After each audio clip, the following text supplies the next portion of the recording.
Hello everyone, welcome back to my channel Shreyas lifestyle nursing. আশা করি তোমরা সবাই কিন্তু খুব ভালো আছো। তো কিছুদিন ধরেই কিন্তু একটা নিউজ আশা করি তোমাদের সকলের মধ্যেই খুব ঘোরাফেরা করছে, এবং যে নিউজটা শোনার পর তোমরা কিন্তু অনেকেই খুব টেনশানে রয়েছো। তো সেটার ওপর বেসিস করেই আজকে তোমাদের সঙ্গে কিছু কথা শেয়ার করব। তো আশা করি আজকের ভিডিওটা তোমাদের কিন্তু অনেকটা হেল্প করবে, এবং ভিডিওটা শেষ পর্যন্ত দেখার পর আমি তোমাদের প্রত্যেকের কাছে একটাই রিকোয়েস্ট করব যে তোমাদের কি মতামত সেটা কিন্তু অবশ্যই তোমরা কমেন্ট সেকশনে জানাবে। তো আজকের ভিডিওটা একটু লেন্দি হবে, কিন্তু তোমাদেরকে বলবো যারা আমার প্রতি বিশ্বাস করো, যারা প্রথম থেকে আমার চ্যানেলের সঙ্গে যুক্ত রয়েছো, তারা কিন্তু ভিডিওটা একটুও স্কিপ না করে পুরোটা দেখো। আশা করি তোমাদের কিন্তু অনেকটা হেল্প হবে। তো প্রথমেই বলি যে কোন নিউজের কথা তোমাদেরকে আমি বলছি, যেটার জন্য এখন কিন্তু প্রত্যেকটা নার্সিং স্টুডেন্ট, মানে যারা পাস আউট হওয়ার পর বসে আছে ফার্দার কবে WBHRB রিক্রুটমেন্ট বেরোবে তার আশায়, তারা এখন কেন এত টেনশনে পড়েছে। তো তোমরা নিশ্চয়ই দেখেছো যে স্বাস্থ্যমন্ত্রী কিন্তু একটা নিউজ বলেছে, যেখানে উনি বলেছেন যে এখন 2 বছর কিন্তু কোনো প্রকার কোনো রিক্রুটমেন্ট ওনারা করতে পারবেন না। মিনিমাম 2 বছর একটা সময় লাগবে রিক্রুটমেন্ট করতে, আর রিক্রুটমেন্ট হলেও সেটা নাকি PSCর মাধ্যমে হবে। তো এইটা দেখার পর অনেকেই অনেক টেনশানে রয়েছে, আমাকে অনেকে অনেক কিছু জিজ্ঞাসাও করেছে যে এতদিন ধরে যে আগে রিক্রুটমেন্টে মাত্র একটুর জন্য চান্স পাইনি, এবং তারপর থেকে নিজেকে এতটা ভালোভাবে প্রিপারেশান নিয়ে নিজেকে তৈরি করছি ফার্দার রিক্রুটমেন্টের জন্য, এমনকি প্রাইভেটেও কাজ ছেড়ে দিয়েছি শুধুমাত্র যাতে পরে রিক্রুটমেন্টে একটা গভর্নমেন্ট জব পাই সেই আশাতে। তো সেই সিচুয়েশনে দাঁড়িয়ে এখন শুনছি নাকি রিক্রুটমেন্টই বেরোবে না। তো এই নিউজটা শোনার পর অনেকেই ভেঙে পড়েছে, অনেকেই ভাবছে ধুর কী হবে আর পড়াশোনা করে, আর পড়াশোনা করবোই না, এর থেকে বরং আবার প্রাইভেটে জব শুরু করি, প্রাইভেটে CV জমা দিই, কারণ কবে রিক্রুটমেন্ট বেরোবে তার কোনো ঠিক নেই। এইটা অনেকেই অনেক কিছু ভাবছো। তো এই সিচুয়েশনে দাঁড়িয়ে আমি তোমাদেরকে সাজেশান দেব, বা আমার যেটা মত সেটা তোমাদের সঙ্গে শেয়ার করব।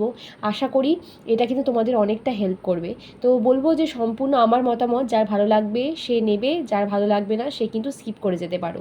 তো প্রথমে বলি যে স্বাস্থ্যমন্ত্রী যেটা বলেছে যে 2 বছর কোনো প্রকার কোনো রিক্রুটমেন্ট হবে না, তো এটা কি সত্যি বাস্তব যে 2 বছর সত্যি কোনো রিক্রুটমেন্ট হবে না?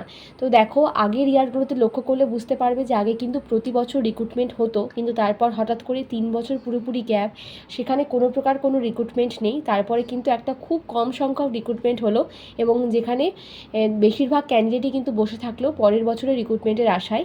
এবং তারপর থেকে মানুষজন ভাবছে যে না, প্রতি বছর হয়তো রিক্রুটমেন্ট হবে, এবং তার জন্য হয়তো প্রিপারেশনও নিচ্ছে, এবং তারপর সেই সিচুয়েশনে দাঁড়িয়ে এখন বলা হচ্ছে যে না, রিক্রুটমেন্ট কোনো প্রকার কোনো রিক্রুটমেন্ট এখন 2 বছর ওনারা করতে পারবেন না।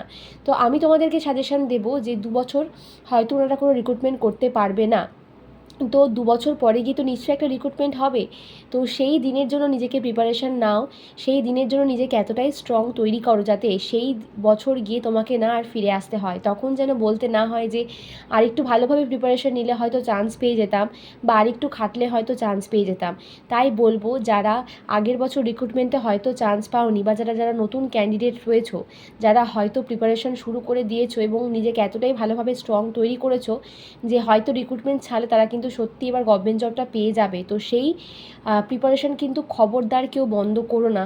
আমি তোমাদেরকে সাজেশান দেবো নিজেকে একদম এতটাই স্ট্রংভাবে প্রিপেয়ার করো যাতে কিন্তু পরের বছর যখন রিক্রুটমেন্ট ছাড়বে, হয়তো 2 বছর যদি নাও ছাড়ে, বা তারপরে গিয়ে তো নিশ্চয়ই 1 বছর ছাড়বে, তো তখন যখন রিক্রুটমেন্টটা ছাড়বে সেই সময় যেন তোমাকে আফসোস করতে না হয়। এবার তোমাদেরকে বলি 2 বছর ওনারা বলেছে রিক্রুটমেন্ট ছাড়বে না, নিশ্চয়ই 2 বছরের মধ্যে একবার না একবার রিক্রুটমেন্ট কিন্তু ছাড়বে, কারণ না প্রচুর প্রচুর হসপিটালে ভ্যাকেন্সি কিন্তু দরকার, কারণ তোমরা জানো এখন প্রচুর প্রচুর ভ্যাকেন্সি দরকার। সেই ভ্যাকেন্সির জন্য হয়তো এই বছর যদিও বা না ছাড়ে, সামনে বছরের শেষে গিয়ে হয়তো ভ্যাকেন্সি ছাড়বে, কারণ না একটা রিক্রুটমেন্ট তো আর হুট করে ছাড়া সম্ভব হয় না, প্রচুর কিছু কিন্তু তৈরি করে তারপরে কিন্তু রিক্রুটমেন্টটা ছাড়তে হয়, প্রচুর একটা লিস্ট তৈরি করতে হয় কোথায় কী লাগবে না লাগবে, কত অ্যামাউন্ট লাগবে, নিব বললেই তো আর নেওয়া যায় না। তো সেই জন্য বলবো যে এই নিউজটা দেখার পর যারা একদম ভেঙে পড়েছো, বা ভাবছো যে না আর পড়াশোনা করে কী হবে, ধুর আর পড়াশোনা করবো না, এই জিনিসটা কিন্তু নিজের মাথার মধ্যে একদমই এনো না। বা তোমাকে হয়তো অনেকে অনেক কিছু বলতে পারে, আর পড়াশোনা করে কী হবে, কী আর করবি, রিক্রুটমেন্টই তো এখন হবে না, একেতে এত এত ক্যান্ডিডেট বসে রয়েছে, তারপর যদি 2 বছর রিক্রুটমেন্ট না হয় আর আমরা চাকরি পাবো না, এই সমস্ত জিনিস মাথার মধ্যে একদমই রেখো না। নিজেকে সেরকমভাবে প্রিপেয়ার করো যাতে যখন রিক্রুটমেন্ট ছাড়বে সেই মুহূর্তে গিয়ে তোমাকে যেন যেন আর ফিরে আসতে না হয়, সেই মুহূর্তে বা সেই বছর যেন একটা সিট তোমার হয়, সেইভাবে নিজেকে প্রিপেয়ার করো। আর আশা করি আগের বছর যারা চান্স পাওনি বা যারা নতুন ক্যান্ডিডেট রয়েছো তারা কিন্তু অনেকেই প্রিপারেশন শুরু করে দিয়েছো, কারণ আগের বছর অনেকেই হয়তো সেরকমভাবে প্রিপারেশান নেয়নি বা হয়তো বুঝতে পারেনি, বা অনেকেই হয়তো অনেক কাজের প্রেশারের জন্য হয়তো পড়াশোনা সেরকমভাবে করতে পারেনি। তারা কিন্তু এবার যথেষ্ট ভালো প্রিপারেশান নিচ্ছে। তো সেই প্রিপারেশানটা কিন্তু খবরদার বন্ধ করো না, নিজেকে একদম ভালোভাবে প্রস্তুত করো। আর এই মুহূর্তে এই প্রিপারেশানের সময় তোমাকে প্রচুর কথা শুনতে হবে, প্রচুর কিছু ফেস করতে হবে।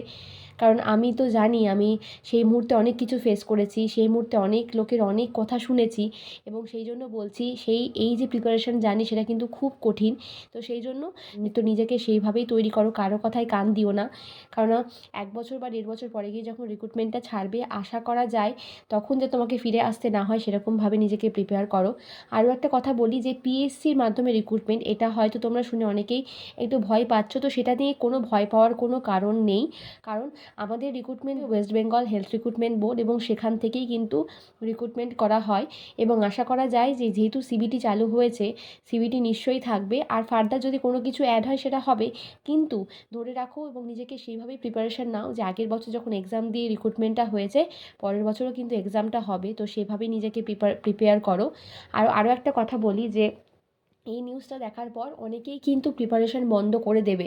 100 জনের মধ্যে দেখবে অনেকেই 50 জন হয়তো প্রিপারেশান বন্ধ করে দেবে, এবং 50 জন হয়তো নিজের প্রিপারেশান চালিয়ে যাবে। তো চেষ্টা করো যে 50 জন প্রিপারেশান চালিয়ে যাবে তার মধ্যে যেন তুমি হও। খবরদার প্রিপারেশান বন্ধ করবে না। কেননা তুমি হয়তো এই নিউজটা দেখার পর প্রিপারেশান বন্ধ করে দিলে, এবং হয়তো আবার প্রাইভেটে কাজ করতে লাগলে। ঠিক আছে, এবার যখন হয়তো হুট করে 1 বছর পরে গিয়ে হয়তো রিক্রুটমেন্টের কথা হয়তো অ্যানাউন্স হলো, এবং তখন তুমি যখন প্রিপারেশান শুরু করতে যাবে তখন কিন্তু তুমি এই 50 জনের থেকে অনেকটা পিছিয়ে পড়বে, এবং সেই মুহূর্তে গিয়ে হয়তো তুমি যতই প্রিপারেশান নাও না কেন হয়তো মানে কী বলবো অতটা এগোতে পারবে না। কেননা তুমি এই জিনিসটাও তোমাকে মাথায় রাখতে হবে যে 2 বছর পরে গিয়ে যদি রিক্রুটমেন্টটা হয় সেখানে কিন্তু আরও huge number of candidate add হবে, এবং তাহলে বুঝতে পারছো সেই সময় কম্পিটিশান আরও কতটা বেশি হার্ড হবে। তো সেই জন্যই বলছি যে যত দিন বাড়বে কম্পিটিশান বাড়বে, যদি 2 বছর রিক্রুটমেন্ট না হয় সেখানে কম্পিটিশান আরও আরও অনেক বেশি টাফ হবে। তো সেই জন্য যে প্রিপারেশান সেটা বন্ধ করবে না। আমি তোমাদেরকে ভিডিওর প্রথম থেকে শেষ পর্যন্ত একটা জিনিস সাজেস্ট করে যাব, যে পড়াশোনা চালিয়ে যাওয়া, পড়াশোনা বন্ধ করবে না, কারণ এই পড়াশোনায় তোমাকে কিন্তু ওই একটা সিট নিতে কিন্তু হেল্প করবে। তো এই জিনিসটা তোমাদের সঙ্গে শেয়ার করার ছিল। আশা করি ভিডিওটা যারা শেষ পর্যন্ত দেখেছো একটু হলেও তোমাদের হেল্প হবে। তো ভিডিওটা যদি তোমাদের ভালো লেগে থাকে অবশ্যই তোমাদের কি মতামত সেটা আমাকে কমেন্ট সেকশনে জানিও। আর তোমার বন্ধুবান্ধব যারা এটা দেখার পর বা নিউজটা দেখার পর অনেকটা ভেঙে পড়েছে, হয়তো ভাবছে প্রিপারেশান বন্ধ করে দেবে, তাদের মধ্যে পারলে প্রচুর প্রচুর শেয়ার করে দিও। আর এই জিনিসটা তোমাদের সঙ্গে শেয়ার করার ছিল। আর তোমাদের মতামত অবশ্যই কমেন্ট সেকশনে জানিয়ে যেও। সবাই সুস্থ থেকো, সাবধানে থেকো, ভালো থেকো। খুব শীঘ্রই দেখা হবে তোমাদের সঙ্গে পরের ভিডিওতে। টাটা।